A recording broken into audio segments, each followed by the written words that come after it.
The moneyed class of the planet, and particularly the royal families of the world, who were already obsessed with breeding and filled with a predatory disdain for the underclass, seized on the new science and began aggressively enforcing its aims worldwide.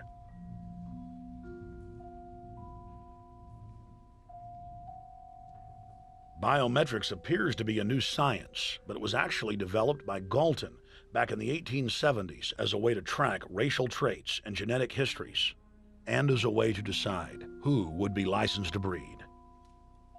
In 1904, the Cold Springs Harbor Research Facility was started in the United States by eugenicist Charles Davenport with the funding of prominent robber barons Carnegie, Rockefeller, and Harriman. In 1907, the first sterilization laws were passed in the United States. Citizens with mild deformities or low test scores on their report cards were arrested and forcibly sterilized. You're 17, aren't you, Alice? Yes, but what have you done with my folks? Well, we're trying to help them, Alice, and you too. They were taken to the hospital this afternoon. Hospital? Wasn't none of them sick this morning.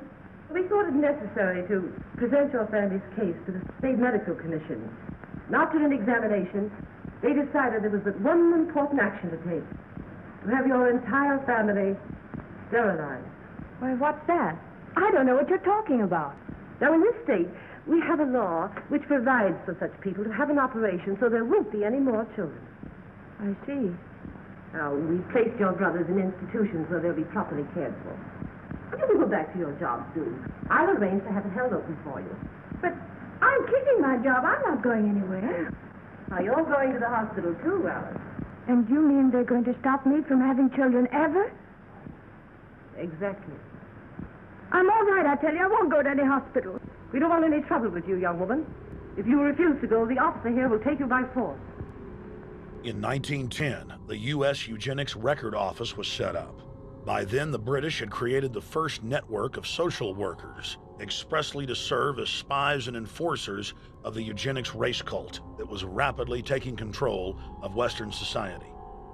The social workers would decide who would have their children taken away, who would be sterilized, and in some cases, who would be quietly murdered.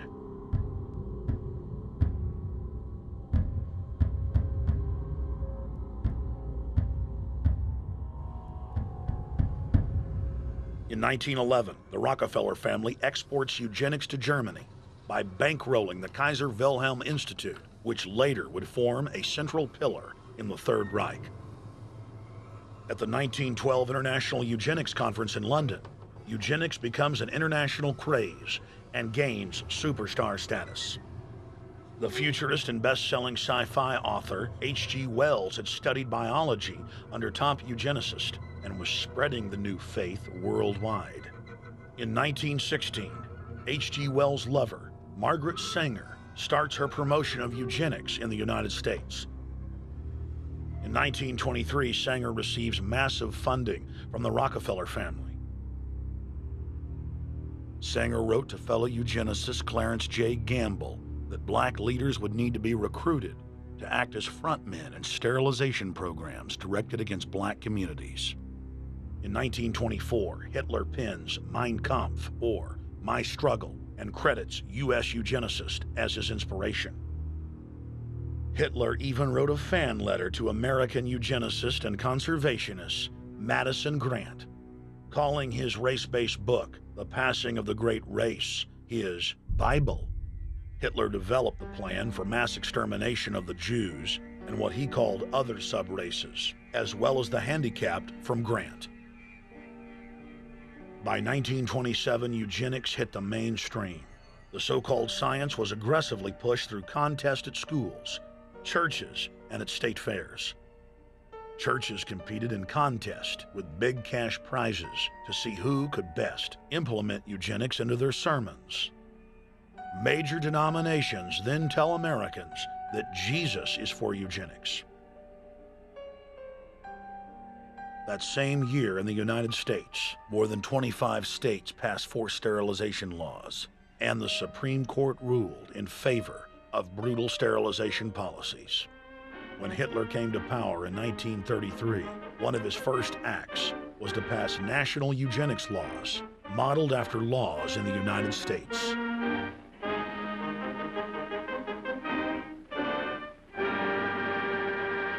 The 1934 film Tomorrow's Children brought the eugenics agenda to the silver screen in the United States. In the case of Miss Mason, I can see no reason for the operation that's been recommended. The girl is perfectly normal. She's hard-working and has a good reputation. Do you know anything about her family background? Oh, yes, Your Honor, I do. There are several other children, aren't there? Yes? What is their condition? One is a cripple. Two others might be classed as feeble-minded. Isn't the oldest son in jail? Oh, yes, I believe so. And knowing all that, you still contend that this girl should be allowed to bring more people like that into the world? She's sound, Your Honor. She's not anything like the rest. Surely she should be given a chance to work out her own salvation. I can't agree with you, Doctor. Suppose she is normal. The chances are that her children will inherit the family taint. Isn't that possible? But, Your Honor, I'm sorry, Doctor. 3 generations of unfit are enough. Petition not allowed. By 1936, Germany had become the world leader in eugenics for taking effective actions to sterilize and euthanize hundreds of thousands of victims. The big 3 of American eugenics, Davenport, Laughlin, and Goethe, were dispatched by the Rockefellers to Germany, where they advised the Nazis on the fine-tuning of their extermination system. With the strong support of the U.S. and England, Germany had gone over the edge, and tens of millions would pay with their lives. At the end of the war, the Allies protected from prosecution the very Nazi scientist that had tortured thousands of people to death. The Nazi brand of eugenics had embarrassed the elites, but they had no intention of stopping their plans. The Allies literally fought with each other over who would get top Nazi eugenicist. It didn't matter if the SS doctors had tortured tens of thousands to death. They were free to go. The Angel of Death, Joseph Mengele, and his boss, Ottmar von Verscher, were not prosecuted, and von Verscher even continued his work in Germany after the war. Eugenicists were angry that their great work had been exposed. They then scrambled to camouflage their agenda. Eugenics Quarterly became Social Biology. The American Birth Control League became Planned Parenthood. New terms like transhumanism, population control, sustainability, conservation, and environmentalism replaced racial hygiene and social Darwinism. Many eugenicists of the previous period engaged in what they called crypto-eugenics. Purposefully taking their eugenics beliefs underground, they became highly respected anthropologists, biologists, and geneticists in the post-war world.